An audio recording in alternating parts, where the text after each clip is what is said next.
Right గా bulletin లో details చూస్తే కేంద్ర వాణిజ్య పరిశ్రమల శాఖ మంత్రి పీయూష్ గోయల్ తో ఉండవల్లిలోని నివాసంలో సీఎం చంద్రబాబు భేటీ ముగిసింది. రాష్ట్రంలోని వివిధ అంశాలపై సీఎం కేంద్ర మంత్రి మధ్య చర్చ జరిగినట్టు సమాచారం. ఎస్డీ బర్లీ పొగాకు కొనుగోలు, పామాయిల్ పై దిగుమతి సుంకం తగ్గింపు, ఆక్వా ఎగుమతులు, మ్యాంగో పల్ప్ పై జీఎస్టీ తగ్గింపుపై ఇరువురు నేతలు చర్చించారు. ఇక పొగాకు ధరలు తగ్గనందున రాష్ట్ర ప్రభుత్వమే కొనుగోలు చేస్తున్నట్లు వెల్లడించారు. బాపట్ల, గుంటూరు, ప్రకాశం జిల్లాల్లో 7 కొనుగోలు కేంద్రాలు ఏర్పాటు చేసినట్లు సీఎం చంద్రబాబు తెలిపారు.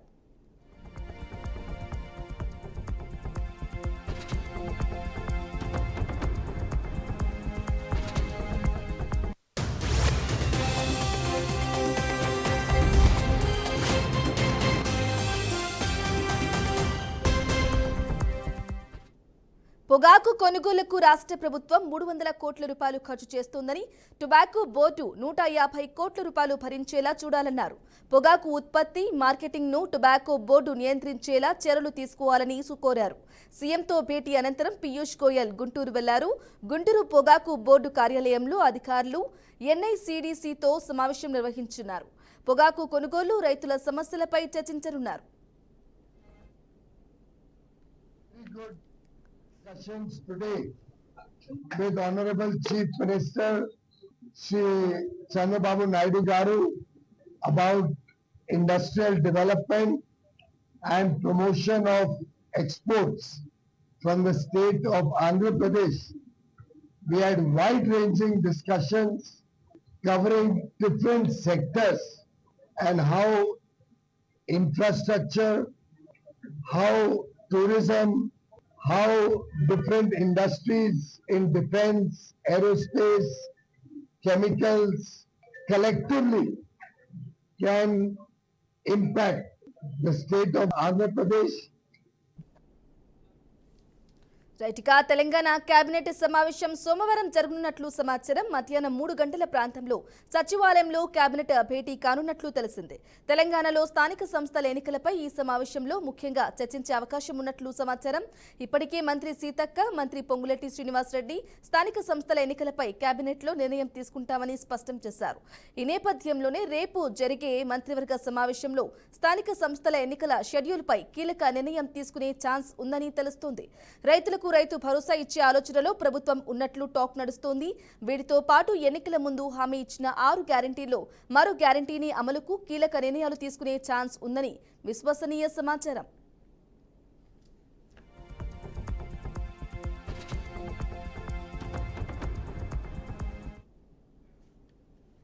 రైట్గా పొదిలిలో వైసీపీ నేతలు చేసిన ర్యాలీకి వారి ప్రవర్తనకు ఏమాత్రం సంబంధం లేదని ఏపీ మంత్రి కొలుసు పార్థసారథి విమర్శించారు. రైతుల ముసుగులో మహిళలు, పోలీసులపై రాళ్లు విసిరారని ఆరోపించారు. పొదిలి ఘటనపై వీడియోలను ఆయన ప్రదర్శించారు. వైసీపీ విధ్వంస కార్యక్రమాలను ప్రోత్సహిస్తున్నారని మండిపడ్డారు. జగన్ ఎక్కడికి వెళ్తే అక్కడ విధ్వంసం సృష్టిస్తున్నారని మంత్రి పార్థసారథి మండిపడ్డారు. మరి ప్రభుత్వం ఏదైతే వారసత్వంగా వచ్చిందో, చాలా వారసత్వాలు వచ్చినాయి. అప్పులు తడక రాష్ట్రాన్ని పూర్తిగా ఆర్థికంగా ఊబిలో నెట్టేసి గంజాయి సామ్రాజ్యాన్ని స్థాపించి గంజాయి వాడకాన్ని విపరీతంగా పెంచేసి, ఎక్కడ చూసినా కూడా నేను పెరంలూరు నియోజకవర్గం శాసనసభ్యుడిగా ఉండేవాడిని. ఆఖరికి స్కూల్స్లో కూడా చిన్న పిల్లల దగ్గరికి కూడా గంజాయి లభ్యమయ్యే పరిస్థితుల్ని ఆ రోజు మనందరం కూడా చూసాం. ఏ రాష్ట్రంలోకి వెళ్ళినా కూడా గంజాయి ఎక్కడి నుంచి వచ్చిందంటే ఆంధ్రప్రదేశ్ నుంచి వచ్చింది, రవాణా అయ్యిందని చెప్పి. సో అటువంటి పరిస్థితుల్ని నిర్దాక్షిణ్యంగా తొక్కేస్తూ మరి రాష్ట్రంలో శాంతి భద్రతల్ని మరి కాపాడటానికి, అదేవిధంగా మీరు మహిళల్ని కించపరిచే పదజాలాలు వాడి మహిళా సమాజాన్ని ఎదురు చేస్తున్నారో మనం చూసాం మహానాడులో. మీ పార్టీ మీ ఛానల్స్ ద్వారా మహిళల్ని కించపరిచే పదజాలం వాడి వారిని అవమానిస్తూ ఉంటే, రాష్ట్ర నీటి హక్కుల కోసం బీఆర్ఎస్ ప్రభుత్వానికి తోడుగా నిలుస్తుందని మాజీ మంత్రి హరీష్ రావు తెలిపారు. ఈ నేపథ్యంలో మంత్రి ఉత్తమ్ కుమార్ రెడ్డికి మాజీ మంత్రి హరీష్ లేఖ రాశారు. గోదావరి బనకచెర్ల లింకు ప్రాజెక్టు వల్ల గోదావరి జిల్లాలో తెలంగాణ హక్కులకు తీవ్ర నష్టం కలుగుతుందని హరీష్ రావు హెచ్చరించారు. ఏపీ ప్రభుత్వం ప్రతిపాదించిన 200 టీఎంసీల గోదావరి నీటిని బనకచెర్ల వరకు తరలించేందుకు 3 దశల్లో ప్రాజెక్టు డిజైన్ కేంద్రానికి పీఎఫ్ఆర్ సమర్పించడం తెలంగాణ నీటి హక్కులను కాలరాయడమేనని తెలిపారు. తెలంగాణకు కృష్ణా జిల్లాలో అదనంగా 157.5 టీఎంసీలు హక్కుగా లభించాల్సిన వాటా అని తెలిపారు.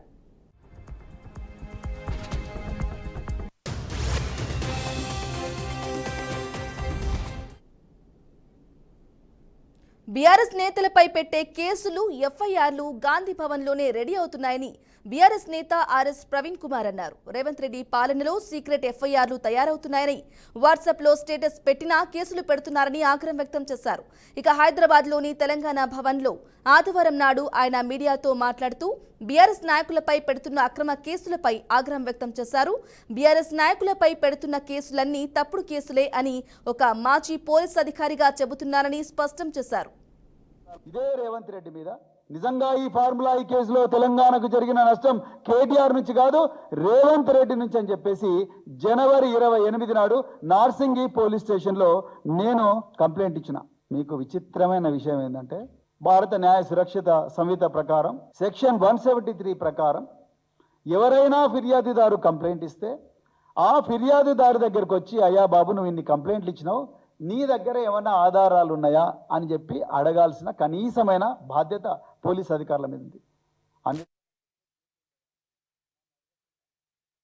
ఎన్డీఏ కూటమి ప్రభుత్వంపై వైసీపీ నేత మాజీ మంత్రి బుగ్గన రాజేంద్రనాథ్ విమర్శలు గుప్పించారు. ఈ క్రమంలో ఎన్డీఏ కూటమి ప్రభుత్వం ఎన్నికల సమయంలో ఇచ్చిన సూపర్ 6 హామీలను అమలు చేయడంలో విఫలమైందని బుగ్గన విమర్శించారు. పథకాల అమలుపై ప్రశ్నిస్తే బెదిరిస్తున్నారని ఆయన ఆరోపించారు. హామీలపై నిలదీస్తే తోక ఖర్చేస్తామంటున్నారని, అక్రమంగా కేసులు పెట్టి ఇబ్బందులకు గురిచేస్తున్నారని మాజీ మంత్రి బుగ్గన మండిపడ్డారు. మీరు ఎన్నో వందల మీటింగ్లలో చెప్పిన మాటలు మీ మంత్రులందరూ కూడా నీకు 15, నీకు 15, నీకు 15, నీకు 20, నీకు 18 అని మట్కా నంబర్లు చెప్పిన మాటలు మేము ప్రజల తరఫున వచ్చి ఇది ఇస్తారా, ఒకవేళ ఇచ్చేపాటైతే ఎప్పుడు ఇస్తారు, సంవత్సరం అయింది ఏమి ఇవ్వలేదు కదా అంటే, నేను సూపర్ 6 హామీలు చేసేసిన అంటారు. ఇప్పుడు వీడియోలో చేసేసిన అంటారు. ఏం చేసినారు అని అంటే, 1500 రూపాయలు ఏదైతే మహిళలకు 18 ఏళ్ళు నిండుతాను ఇస్తా అని చెప్తారో అది పీపీపీ మోడల్కు లింకప్ చేసిన అంటారు. అదేందండి అది? పీపీపీ అంటే మీ ప్రకారం ఏంది? ఒక వ్యక్తి ఇంకో వ్యక్తిని చూసుకుంటాడంట ఊర్లో. అంటే ఒక వ్యక్తి ఇంకో వ్యక్తిని చూసేదానికి ఒక వ్యక్తి ఇంకొక మహిళకు 1500 రూపాయలు అంటే ఏం బేసిస్ మీద ఇది?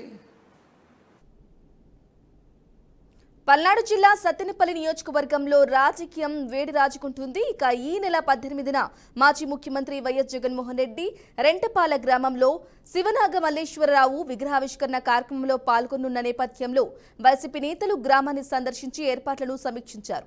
ఈ సందర్భంగా మాజీ మంత్రి విడుదల రజని ఆగ్రహాన్ని వ్యక్తం చేశారు. కూటమి ప్రభుత్వం అధికారంలోకి వచ్చిన వెంటనే దాడులు, అరెస్టులు, వేధింపులు పెరిగిపోయాయని ఆరోపించారు. పోలీసుల వేధింపుల వల్లే ఉప సర్పంచ్ నాగమల్లేశ్వరరావు ఆత్మహత్య చేసుకోవాల్సి వచ్చిందని ఆమె అన్నారు. కౌంటింగ్ రోజునే నాగమల్లేశ్వరరావును అరెస్టు చేసి పోలీసులు తీవ్రంగా వేధించారన్నారు. ఇదే ఆయన మనస్సును కలచివేసిందని, న్యాయం కోసం పోరాడిన నాయకుడిని చివరకు గడ్డిమందు తాగి బలవన్మనానికి దారితీసేలా చేశారని మాజీ మంత్రి మండిపడ్డారు. తారీఖు మా నాయకుడు జగన్మోహన్ రెడ్డి గారు రెంటపాళ్ళ సత్తెనపల్లి నియోజకవర్గానికి ఏదైతే కూటమి ప్రభుత్వం ఏర్పడ్డాక రెడ్ బుక్ అని ఒక కొత్త రచనలకు దారి తీసిన ఒక గాడి తప్పినటువంటి పాలనలో, అలా ప్రభుత్వం మారగానే, మా ప్రభుత్వం మారగానే, కూటమి ప్రభుత్వం రాగానే ఈ జరుగుతున్నటువంటి హింసలో భాగంగా ఈ నాగమల్లేశ్వరరావు అనేటువంటి 38 సంవత్సరాల యువకుడు, ఈ గ్రామ వైస్ సర్పంచ్గా ఉన్నటువంటి వ్యక్తి, ఆల్రెడీ వాళ్ళ నాన్నగారు ఈ యొక్క మండలము సంబంధించి ఎక్స్ మండల్ ప్రెసిడెంట్గా పనిచేస్తున్నారు. ఈ గ్రామంలో ఎంతో మందికి తెలిసినటువంటి వారు, ఒక ఉనికి ఉన్నటువంటి వారు, కొద్దో గొప్ప ఓ మంచి ప్రజాసేవ చేసినటువంటి వ్యక్తులుగా పేరొందినటువంటి వాళ్ళు. మరి ఆ వ్యక్తిని కౌంటింగ్ రోజు అహ్మదాబాద్లో సంభవించిన ఘోర విమాన ప్రమాదం నేపథ్యంలో కేంద్ర పౌర విమానయాన శాఖ మంత్రి కింజరపు రామ్మోహన్ నాయుడుపై ప్రజాశాంతి పార్టీ అధ్యక్షుడు కేఏ పాల్ కీలక వ్యాఖ్యలు చేశారు. కేంద్ర ఏవియేషన్ మంత్రి రామ్మోహన్ నాయుడు వెంటనే తన పదవికి రాజీనామా చేయాలని ప్రజాశాంతి పార్టీ అధినేత కేఏ పాల్ డిమాండ్ చేశారు. అహ్మదాబాద్ విమాన ప్రమాదంపై పాల్ స్పందించారు. రామ్మోహన్ నాయుడుకు ఏవియేషన్పై ఎలాంటి అనుభవం లేదని మండిపడ్డారు. కాబట్టి వెంటనే రాజీనామా చేయాలని అన్నారు. రామ్మోహన్ చదివింది ఇంజనీర్ అని, ఆయనకు ఎలాంటి అనుభవం లేకుండా ఏవియేషన్ మినిస్ట్రీస్ ఎలా నడుపుతారని, మినిస్టర్గా ఎలా నడిపిస్తారని అన్నారు. దేశంలోని 486 విమానాశ్రయాలు ఉన్నాయని, విమాన రంగం చాలా నష్టాల్లో ఉందని చెప్పారు. I am still shocked and praying for all those 241 precious lives, including the Indians, 169 British, 53 Portuguese, Canadian, and the Indian crew on Air India flight almost 70 hours ago in Ahmedabad. This Air India flight 171 crash raised alarming questions all over the world, because it is one of the greatest international tragedy in the world. But the international community is raising questions why India is not taking seriously this matter. When Lal Bahadur Shastri, as a railway minister in 1950 under Prime Minister Nehru, for a minor incident immediately resigned. When the coalition didn't want, బడుగు బలహీన వర్గాల అభ్యున్నతి కోసమే ప్రభుత్వం పనిచేస్తుందని మంత్రి రాంప్రసాద్ రెడ్డి అన్నారు. అన్నమయ్య జిల్లాలో సీఎం రిలీఫ్ ఫండ్ చెక్కులను లబ్ధిదారులకు అందించారు. 2,03,00,000 రూపాయల చెక్కుల పంపిణీ చేశామని మంత్రి తెలిపారు. ప్రతి పేదవారికి కార్పొరేట్ వైద్యం అందించే విధంగా సీఎం రిలీఫ్ ఫండ్ అందిస్తున్నామని అన్నారు. కార్పొరేట్ హాస్పిటల్లో కూడా పేద ప్రజల కోసం ఆరోగ్యశ్రీ సేవలు అందుబాటులో ఉన్నాయని స్పష్టం చేశారు. రాష్ట్ర ప్రభుత్వం ఏర్పాటయ్యి 1 సంవత్సరం దాటింది.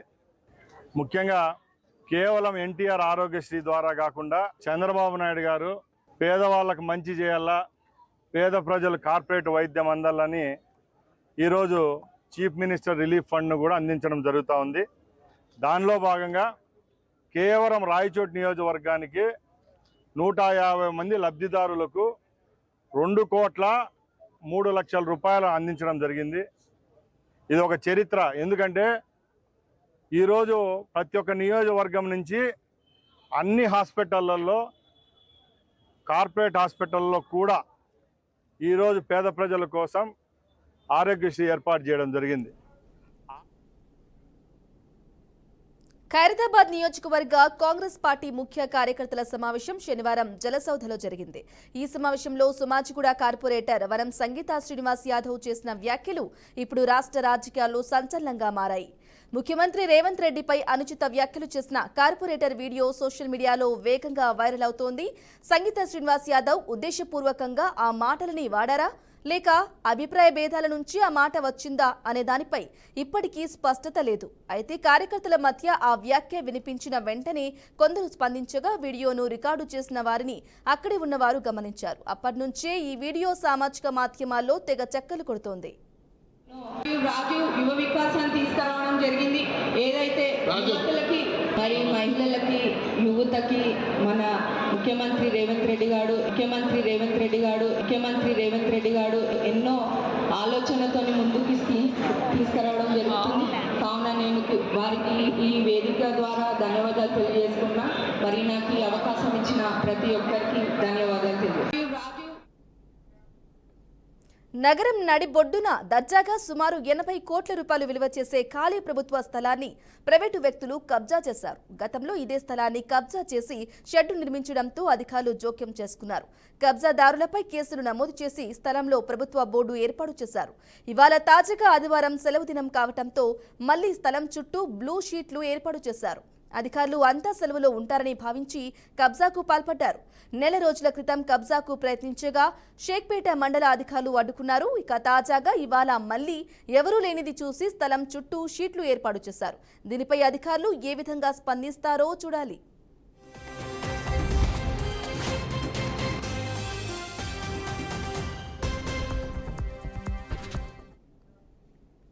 రైటికా తెలంగాణలో ఈ నెల 19 వరకు వర్షాలు కురుస్తాయని వాతావరణ కేంద్రం హెచ్చరించింది. ఉరుములు మెరుపులు గంటకు 30 నుంచి 40 కిలోమీటర్ల వేగంతో ఈదురుగాలులు వీస్తాయని పేర్కొంది. దక్షిణ బంగ్లాదేశ్ను ఆనుకొని ఉత్తర బంగాళాఖాతం ప్రాంతం నున్న ఆవర్తనం ప్రస్తుతం పరిసర ప్రాంతాలు సగటు సముద్ర మట్టానికి 3.1 కిలోమీటర్ల వరకు విస్తరించి ఉందని, ఎత్తుకు వెళ్లే కొద్దీ నైరుతి దిశగా వంగి ఉందని తెలిపింది. ఉత్తర కోస్తాంధ్ర పశ్చిమ బంగాళాఖాతంపై సముద్ర మట్టానికి 5.8 కిలోమీటర్ల ఎత్తులో ఉపరితల ఆవర్తనం ఏర్పడిందని, ఈ ఆవర్తనం ఉత్తర బంగాళాఖాతంపై ఏర్పడిన ఆవర్తనంలో కలిసిపోయిందని పేర్కొంది.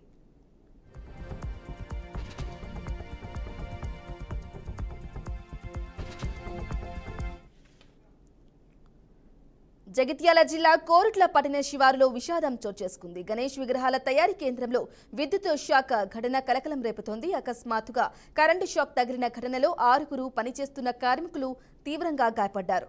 వెంటనే వారిని సమీపంలోని ఆసుపత్రికి తరలించగా వీరిలో 2 పరిస్థితి విషమంగా ఉందని వైద్యులు వెల్లడించారు. ఘటనపై పోలీసులు కేసు నమోదు చేసి దర్యాప్తు ప్రారంభించారు.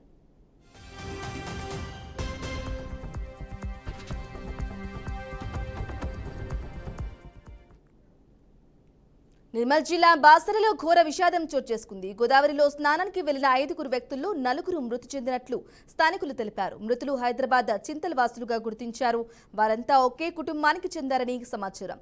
ఇంకొకరు గల్లంతవగా అతని కోసం అధికారులు గాలింపు చర్యలు చేపట్టారు. సమాచారం అందుకున్న పోలీసులు ఘటనా స్థలానికి చేరుకుని కేసు నమోదు చేసి దర్యాప్తు కొనసాగుతున్నట్లు వెల్లడించారు.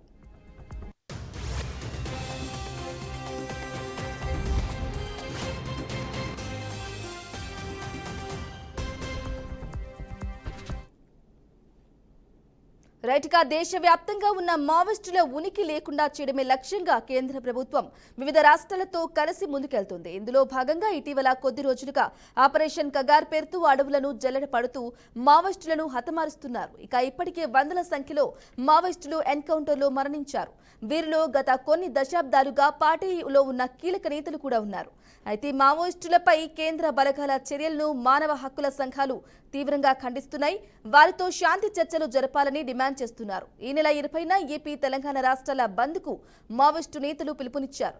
తెలుగు రాష్ట్రాల బంద్కు ప్రజలు సహకారం అందించి విజయవంతం చేయాలని కోరుతూ మావోయిస్టు నేత జగన్ పేరుతో ఓ లేఖను విడుదల చేశారు. కాగా మావోయిస్టు నేతలు బంద్కు పిలుపునివ్వడంతో అప్రమత్తమైన బలగాలు ఏఓబీ, తెలంగాణ, ఛత్తీస్గఢ్ సరిహద్దుల్లో పాటు అటవీ ఏజెన్సీ ప్రాంతాల్లో భద్రతను ముమ్మరం చేశారు.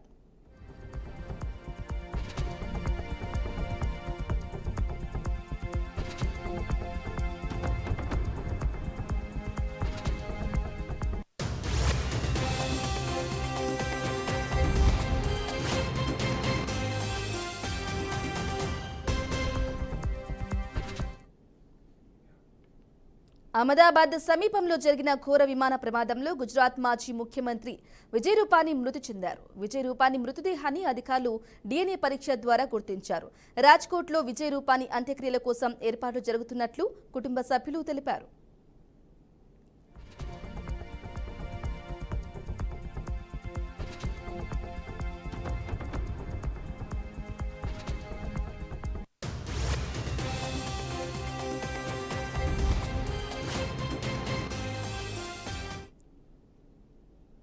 ఉత్తరాఖండ్లో జరిగిన విమాన ప్రమాదంపై పౌర విమానయాన సంస్థ స్పందించింది. కేదార్నాథ్ సెక్టార్లో జరిగిన హెలికాప్టర్ ప్రమాదంలో 6 ప్రయాణికులు, 1 సిబ్బంది మరణించినట్లు ప్రకటించింది. మృతుల్లో ఓ శిశువు కూడా ఉన్నట్లు తెలిపింది. ప్రమాదానికి గురైన ఏవియేషన్ సంస్థకు సంబంధించిన హెలికాప్టర్లపై నిషేధం విధిస్తున్నట్లు స్పష్టం చేసింది. అంతేకాకుండా మెసర్స్ ట్రాన్స్ భారతీయ ఏవియేషన్కు చెందిన 2 హెలికాప్టర్లను ప్రతికూల వాతావరణంలో నడిపించారని 2 పైలట్ల లైసెన్స్లను 6 నెలల పాటు సస్పెండ్ చేసింది. ముందు జాగ్రత్తగా చార్ధామ్ యాత్ర వద్ద ఈరోజు, రేపు హెలికాప్టర్ సేవలను నిలిపివేస్తున్నట్లు ప్రకటించింది.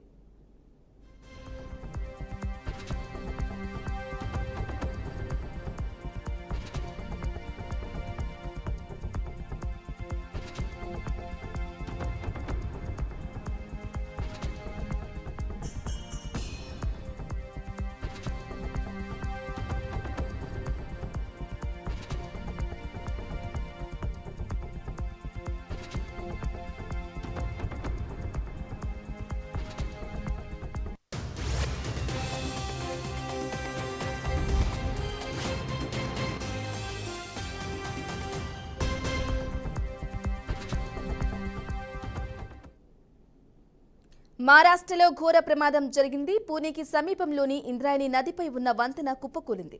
ఈ ప్రమాదంలో 6 మరణించగా మరో 25 మంది పర్యాటకులు గల్లంతయ్యారని తెలుస్తోంది. వర్షాకాలం రద్దీగా ఉండే ప్రసిద్ధి పర్యాటక కేంద్రమైన కుండ్పలలో ఆదివారం ఈ దుర్ఘటన జరిగింది.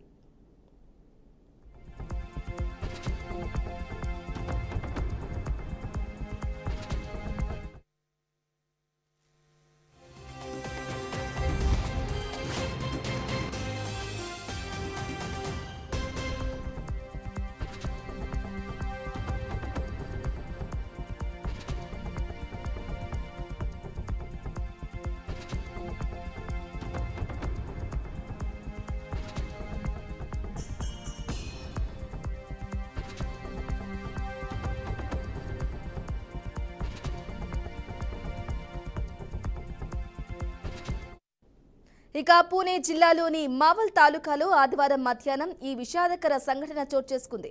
వీకెండ్ కావటంతో పెద్ద సంఖ్యలో ఈ టూరిస్టు ప్రాంతానికి వచ్చారు. ఇంద్రాయణి నదిపై ఉన్న పాత వంతెనపై నుంచి నది అందాలను వీక్షిస్తూ ఉన్న సమయంలో ఈ ఘటన జరిగింది. వంతెనపై ఉన్న అనేక మంది నదీ ప్రవాహంలో పడిపోయారు. ప్రమాద సమయంలో వంతెనపై భారీగా జనాలు ఉన్నట్లు చెబుతున్నారు.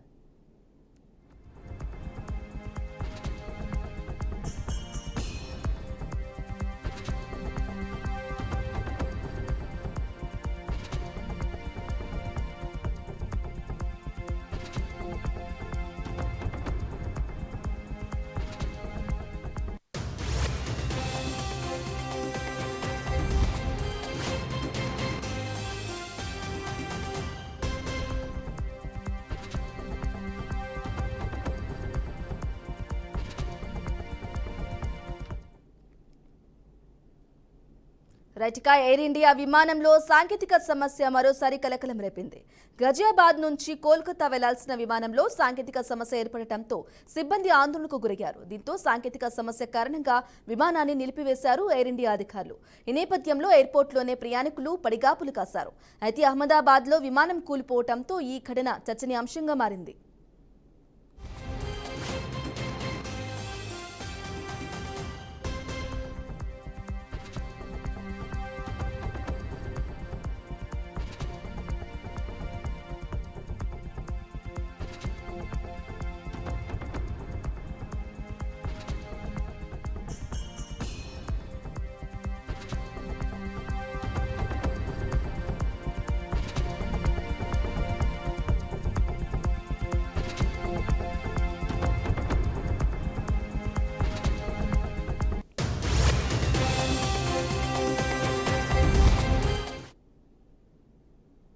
బ్రిటన్కు చెందిన అత్యాధునిక F-35B స్టెల్త్ యుద్ధ విమానం కేరళలోని తిరువనంతపురం అంతర్జాతీయ విమానాశ్రయంలో అత్యవసరంగా ల్యాండ్ అయింది.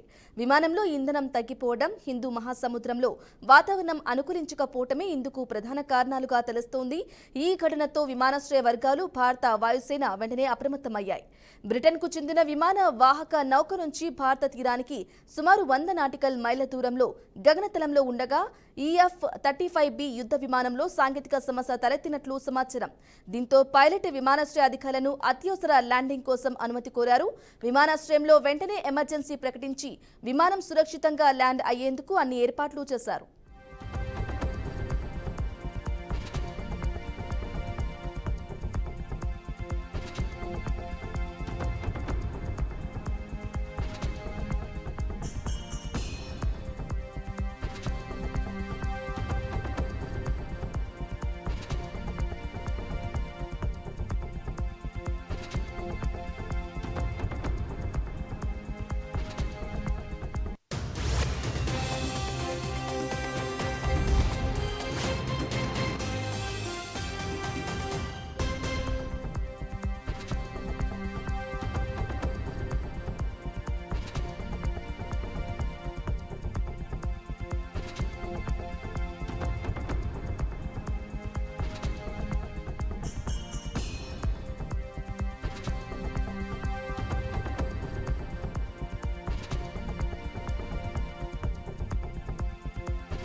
ఇరాన్, ఇజ్రాయెల్ మధ్య ఉద్రిక్తతలు మళ్లీ పెరుగుతున్నాయి. ఈసారి పరిస్థితులు మరింత అధ్వానంగా మారాయి. ముఖ్యంగా పశ్చిమ ఆసియా ప్రాంతంలో మాత్రమే కాకుండా భారత్ లాంటి దేశాలను కూడా ప్రభావితం చేసే అవకాశాలు కనిపిస్తున్నాయి. ఎందుకంటే ప్రపంచ ఆర్థిక వ్యవస్థకు కేంద్రమైన హర్ముజ్ జలసంధి ఈ ప్రాంతంలోనే ఉంది. ఇది అత్యంత ఇరుకైన, కీలకమైన జలమార్గం. దీని ద్వారానే ప్రపంచంలోని సముద్ర మార్గ చమురులో 1/3 సరఫరా అవుతుంది. ఈ పరిస్థితుల వల్ల భారత్ ఈ ముప్పును ఎక్కువగా ఎదుర్కొనవచ్చు. ఎందుకంటే చమురు దిగుమతుల్లో 3/2 లిక్విఫైడ్ న్యాచురల్ గ్యాస్ దిగుమతుల్లో దాదాపు సగానికి పైగా హార్ముజ్ జలసంధి ద్వారానే రవాణా అవుతోంది. ఇజ్రాయెల్, ఇరాన్ మధ్య పరిస్థితి మరింత ఉద్రిక్తంగా మారి మూసివేత లేదా అంతరాయం ఏర్పడితే భారత ప్రత్యామ్నాయ వనరులు, మార్గాలను వెతుక్కోవాల్సి వస్తుంది. ఫలితంగా అధిక ఖర్చులు, లాజిస్టికల్ సవాళ్లు ఎదురవుతాయని విశ్లేషకులు చెబుతున్నారు.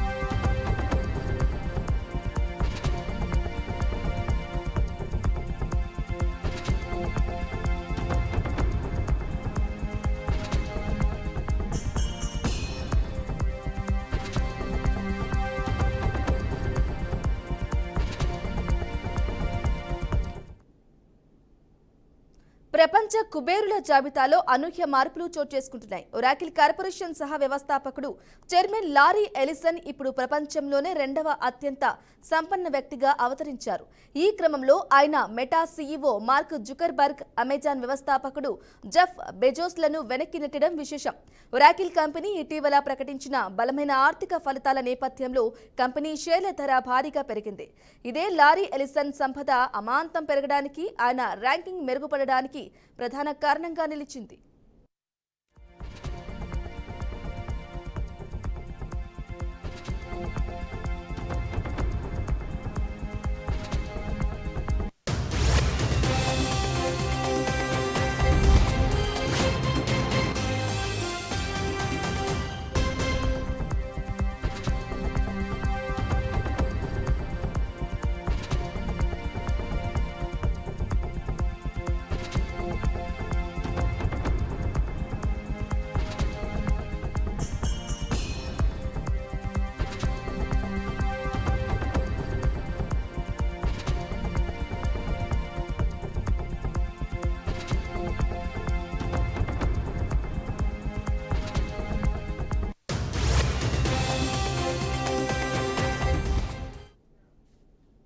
ఇవి updates. Keep watching BRK news Telugu సత్తా.